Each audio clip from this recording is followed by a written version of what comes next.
Today I am sharing a very simple and truly special recipe, one that brings back sweet childhood memories with every bite.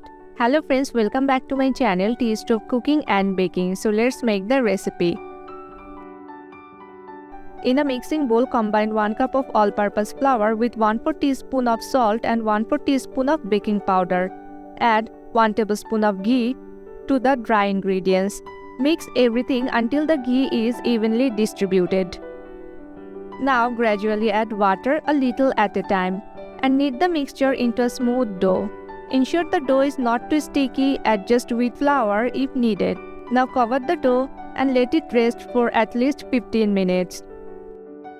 After the dough has rested for 15 minutes, take the entire dough out and place it on a clean, floured surface.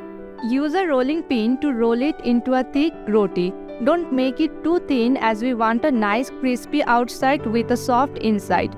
Once rolled, take a knife or pizza cutter and slice the dough into a long strips. Make sure the pieces are of even size so they cook evenly.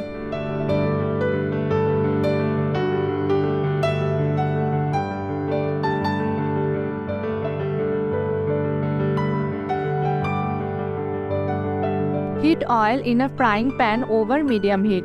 Once the oil is hot, carefully place the dough pieces.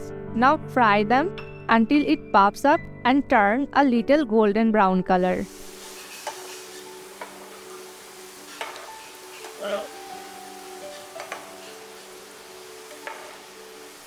Now remove the fried pieces and place them on paper towel to remove excess oil. Friends, from which country you are watching my recipe, you can tell me in the comment section below. Now in a separate pan, combine 3/4 cup of water with 1/2 cup of sugar. Bring the mixture to a boil over medium-high heat. Mix continuously until the sugar dissolves completely. Reduce the heat to low and let the syrup simmer for 3 to 4 minutes or until it slightly thickens. Now gently add the crispy fried dough pieces into the syrup and carefully mix them. After few minutes, you will notice the sugar syrup starts drying up and slowly turns into a white powdery layer on the fried dough pieces. Friends, there are more easy and delicious recipes on my channel. You can watch them. I hope you will like the recipes.